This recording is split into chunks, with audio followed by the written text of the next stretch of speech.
الحمد لله نحمده ونستعينه ونستغفره ونعوذ بالله من شرور أنفسنا ومن سيئات أعمالنا. من يهدي الله فلا مضل له ومن يضلل فلا هادي له. أشهد أن لا إله إلا الله وحده لا شريك له وأشهد أن محمدا عبده ورسوله. يا أيها الذين آمنوا اتقوا الله وقولوا قولا سديدا يصلح لكم أعمالكم ويغفر لكم ذنوبكم ومن يطع الله ورسوله فقد فاز فوزا عظيما.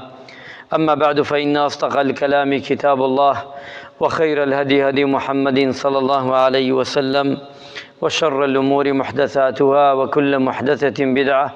وكل بدعة ضلالة وكل ضلالة في النار. سلام إخوائي ورتان لبي ميوانا مالي إخوة. السلام عليكم ورحمة الله وبركاته. داوكارين لپروردگار بخاطر گوري خوي مهرباني خوي تمن ما اندريش كاتوا برو رمضان چين مانگين تا رمضان لو خير و بركتا ببشمانكا وداوكارين لپروردگار او کسانی که چونه با عمره گرانت و بسلامتی اوانیشی درون هان لوی او اوانیشی دوای او درون خواهی گوره لهمولا قبول بکا انشاء الله تعالی اوانیشی دلیان پی و خواهی گوره کاریان با آسان بکا. اللهم آمین. ایمان دارانی خوشویست، مانگی پیروزی شعبان لخدمتی جنابتان دا پاشان که رمضان تی پیغمبری خوا صلی الله علیه وسلم روکا یکی لأصحاب و یاوران پید فرمی صم من الحرم واترك سیجا پیجد فرمی واتا سیجا اموشه دوبارکت و پیغمبری خوا صلی الله علیه وسلم فرمی لما قدا اگر اتوانی روجو بگره و جار جارش میگره. اما معنای ترازویک من بودانا پیغمبری خواه صلی الله علیه وسلم اما معنای اول نیه که هموی بگرین رمضان که روجوی تیا بگرین و معنایشی اول نیه که امانگا که روجوی تیا نگرین. بتایبتی او کسانی که قرزاری رمضانی پارن با پلبکن حتی پیش رمضان واجب لسریان قرز لسریان ناروا ابي او روجو بگرنوا. اگه کسی کمتر خم به روجی رمضانی لسر بی و نیگریتوا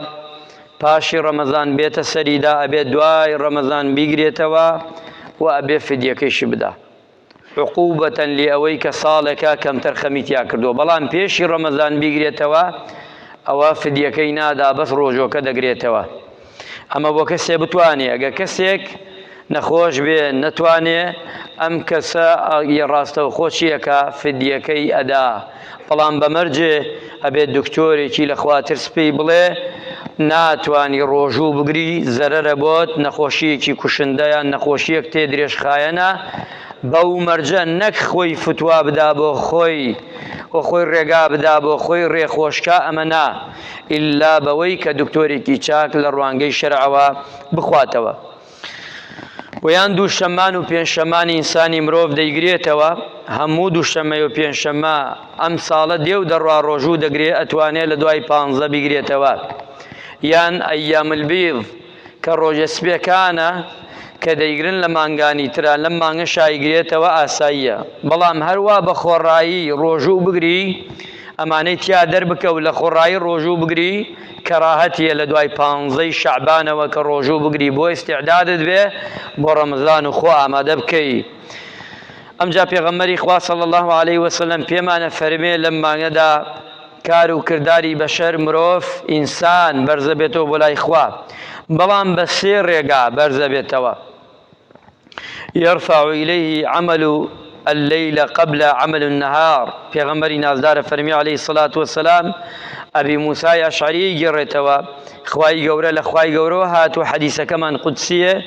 افرمي كرداركان روجي دو شمه روجكي برزبيتو بلا شوكي روجي بين شمه روجكي برزبيتوا بيشي شوكي يان شوكي برزبيتو بيشي روجكي. وان الاعمال الاسبوع تعرض يوم القيامة يوم الاثنين ويوم الخميس. ولا حفتش دا یکمیان روزانه همو کرده کان برزه بیتوا و پاشانیان دومیان شویا که روزوی کە بڵین کردەوە بەرزێتەوە بەلای خوای پەروەردگار لە هەفتانەیە هەیە لە ساڵانەدایە واتە سێ کردەوە بەرزە بێتەوە ڕۆژانە هەفتانە ساڵانە لە ساڵەکەدا لە چی مانگیەکە لە مانگی شعبانایە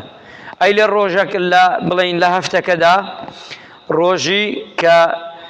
دووشەمان و پێنجشەمان بەرزە بێتەوە ئەی لە ڕۆژگاردا ڕۆژ پێشی شەو و شەوش پێشی ڕۆژەکەی بێتەوە ئەمە کردەوەکان بەرزە بێتەوە بەلای خوای پەروەردگار بۆیە پێغەمبەری نازدار صلی الله علیه وسلم لیان پرسی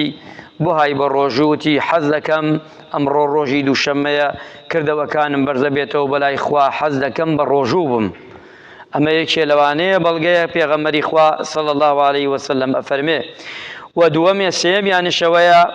ذلك الشهر يغفل الناس أفرمي پیغمبری خوا صلى الله عليه وسلم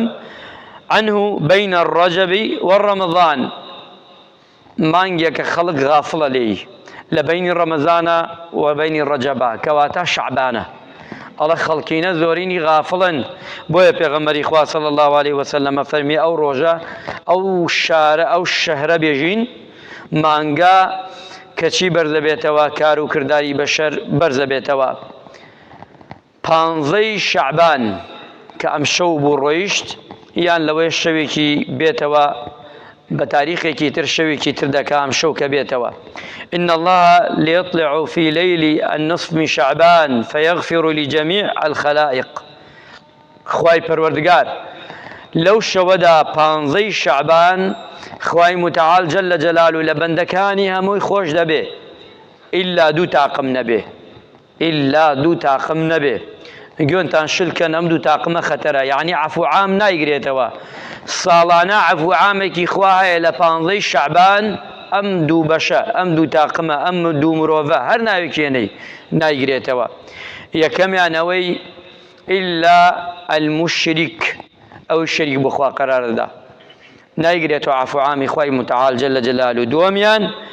المشاحن ئەو کەسەی کە بەینی تەواو نییە لەگەڵ کەسێکە مرۆڤەکان لە بینی یەکتریا بەینیان تەواو نییە ئەمەش ناگرێتەوە ئەبێ ئەم دوو بڵین بەشە ئینسانی مسلمان و ئیماندار ئاگای تیا بێ و ئاگای لێ بێ کەواتە مانگی شەعبان ئەوەمان فێرەکە خۆمان کۆکەینەوە وتویانە لەمانەی کە باسمان کرد چی دەرزێ وەردەگرین سێ وشەیان داناوە پیاوچاکان واتە سێ فەهیدەیان داناوە سێ ئیسفادەیان داناوە سێ دەرزیان داناوە یەکەمیان ئەوەیە خۆمان کۆکەینەوە نەفسی خۆمان کۆکەینەوە ئامادە بین دووەمیانش ئامادەکردن بۆ مانگی ڕەمەزان سێمیانش ئیستیعدادن خۆ کۆکردنەوە هەر سێکی ئەگرێتەوە بە نەفس و بە بەدەن و بە دڵ و دەروون ئامادە بین بۆ مانگی ڕەمەزانی پیرۆز خوای گەورە ڕەحمە مولایەکمان بکە و عاقیبەت خێرمان بکە و لەشمان ساغ بکە ئامین ئامین والحەمد